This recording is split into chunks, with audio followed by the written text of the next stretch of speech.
So, this isn't another Women's Day post praising women. We're here to talk about women in senior leadership, the ones who have shaped real impact and built real outcomes. Today, I'm joined by Indrani Ghosh, a seasoned executive coach with over 2 decades of experience coaching senior leaders, and Kevna Shah, a senior HR consultant who has worked closely with leadership teams. She understands the mindset and challenges within organizations. But before we move ahead, it's important to say this. This isn't about men versus women. It's about moving beyond those labels. Let the best person sit in the chair. Let the most capable mind take the decision. True equality begins when capability is the only criteria. So let's begin. CXO Steps is all about executive coaching for senior leaders, for entrepreneurs, founders. Let's talk about what coaching really is. Let me attempt this, but contrary to what I typically do, let me figure it out saying what coaching isn't. So, coaching is not mentoring, coaching is not therapy, coaching is not teaching. And coaching is extremely structured, scientific, methodic approach to organize thinking patterns, build frameworks, and ask those powerful nudging questions, the answers of which you probably already know, but it gets decluttered and gets that clarification from you with the help of a powerful coach. Where I'm coming from is coaching does not create dependency, coaching creates empowerment. Very interesting points raised by Kivna, and while she was talking, the only first image that came to my mind is Shah Rukh Khan in Chak De India. Nice. Could he have gone on the field and played the game for the girls? Definitely not. But could he nudge them to find their own strengths, to navigate the complexities that would arise on the field, find their own strategies, answers, and help them believe in the resources that they have? I think that's what is the principal foundation on which coaching lies. And as Kevna rightly pointed out, there's a science to it. There are several models. We can go on and on about it, but that's for some other day. Absolutely. And I will come to this point later. We have so much to talk about today. Today, we're specifically talking about women leaders. We're largely addressing, or most of our audience are already senior leaders, women. People tend to kind of sympathize with women a little more. What is your take on that? I would say it's time to chuck the pink balloons. Absolutely. And the fish pedicure and the guitarist serenading you with some lovely music on that day. If you really talk about Women's Day, personally, why a day to celebrate women? Why a day to celebrate any specific gender for that matter? If we really are talking about achievements, about the special qualities that a specific gender has, it's about creating frameworks, shifting mindsets in society. Yes, we are talking from a point of privilege where we are even talking about celebrating Women's Day. There are millions of women in rural India or any other place in the world who would not who are struggling and would not know the significance. So I think it's more about mindset shifts, both at not only at a men's level, but even at a women's level, if we're talking about Women's Day in the true sense. Yeah, absolutely. I have never subscribed, unfortunately, to the entire hallmarking of the event. But yes, it does drive point home in terms of building or making a point saying, okay, it's a reminder day to bring back the focus if we have lost at all. And there is a theme which most of us are not aware of, which is, kind of talked about at an international level.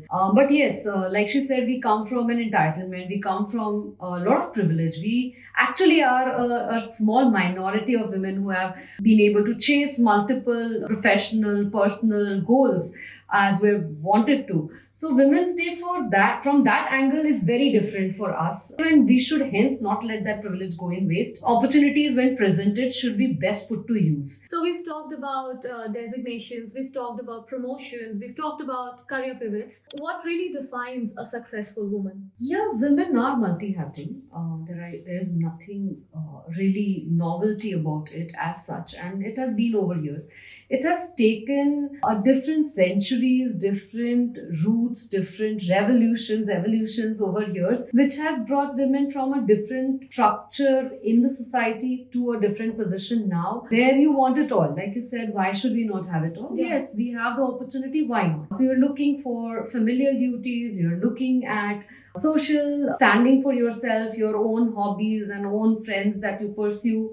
And then there is, of course, the professional ladder that you want to grow into. So you have a lot of things to do, and obviously because you're doing so many things, you are going to feel that you are inadequate at something or the other. And because of the history that is to it, you kind of feel that the imposter syndrome is real. And it's not about men versus women. Historically, men have been considered breadwinners, and that has been their primary duty, so they are running with it. This is slightly new from a woman's point of view, and hence the structure comes in. So to come back to performance appraisals and how do we position ourselves, yes, women often feel, because you feel that you are inadequate, you're not able to possibly put your worth on the table. Ask for what you think is rightfully yours. Ask for parity. Unless you ask for it, you're not going to get it. True That's that. how life works. Yeah, but how you ask is the critical piece. It's about being able to have the clarity to spin your own narrative. I think it's not something that's new from the perspective that we've had women who've been in the corridors of power for the longest time we can imagine. They may not have been kings themselves, but they have been kingmakers. They have been confidantes to people who have ruled dynasties, and they have been pulling the strings to decide fates of people also across history. Whether we can name a lot of queens and a lot of consorts for that matter, but I think what is important is understand your worth, spin your own narrative, and present it the way you would like the world to see it, rather than letting the world create bias, stereotypes, or messages according to where they would like to fit you into a box. At senior leadership levels, do women still need to actively advocate for gender equality and feminism, or even microfeminism today is a very common term, to be heard and seen? Being a woman and being worth it are two mutually exclusive events. You don't have to be any gender to prove your worth or prove your potential or have ambitions, right? Or have a voice at the table for that matter. So we need to stop also kind of playing that second fiddle at times, or accepting second fiddle treatment for that matter. But where you're adding to the unconscious bias by subscribing to those. For me, if I have to reword it, for me it's micro-humanism and not micro-feminism. If any gender is worthy of praise, appreciation, or being called out the first, I would love to do it. It doesn't have to be a man, woman, or a person of third gender.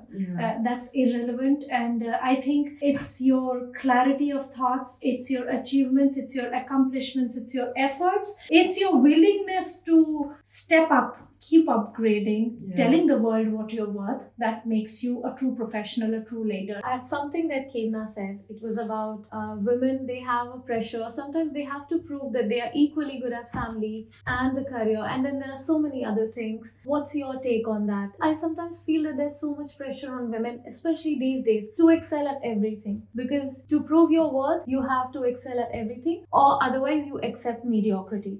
Look, through my years of coaching and talking to senior leaders, whether it's men or women, I sometimes wonder who really defines success and what makes you compartmentalize or box success into parameters like a promotion, salary raise, or a recognition at an international forum where you've been called the leader of the year. For me, success could be taking a break and following my hobby. For me, success could be deciding that a certain time of my life would be devoted to family, and I will make up for it in a different way by getting back to career when the need comes. I remember there's a very, very famous word written by ex-CEO of Xerox Corporation. She was a lady. She said, work-life balance cannot be measured on a day-to-day basis. You need to see your whole life to see where the balance was and where it tipped in what favor. And I think that is similar to success.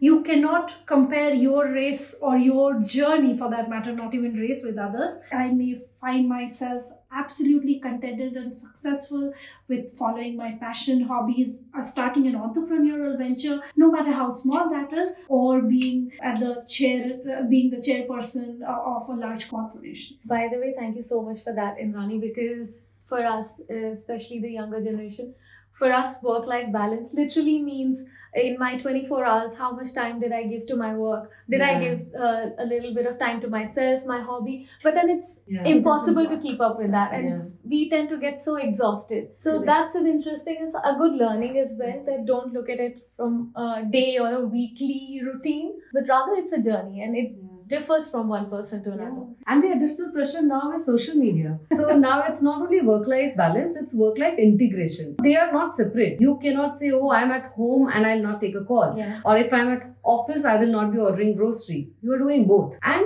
that is also where you need to call out for support. Coaching is exactly that. Asking for support. Asking to be empowered to think clearly, confidently. It is as simple as that. If I'm not great at something, or if I'm finding myself uncomfortable about something, if I'm finding there is a problem statement that I'm dealing with, or sometimes just confused for no good reason, I will go and seek solutions, right? Something like that happens physically to us, we go and check in with a doctor. If something's now, uneasy in your head, you go for a mental health specialist, right?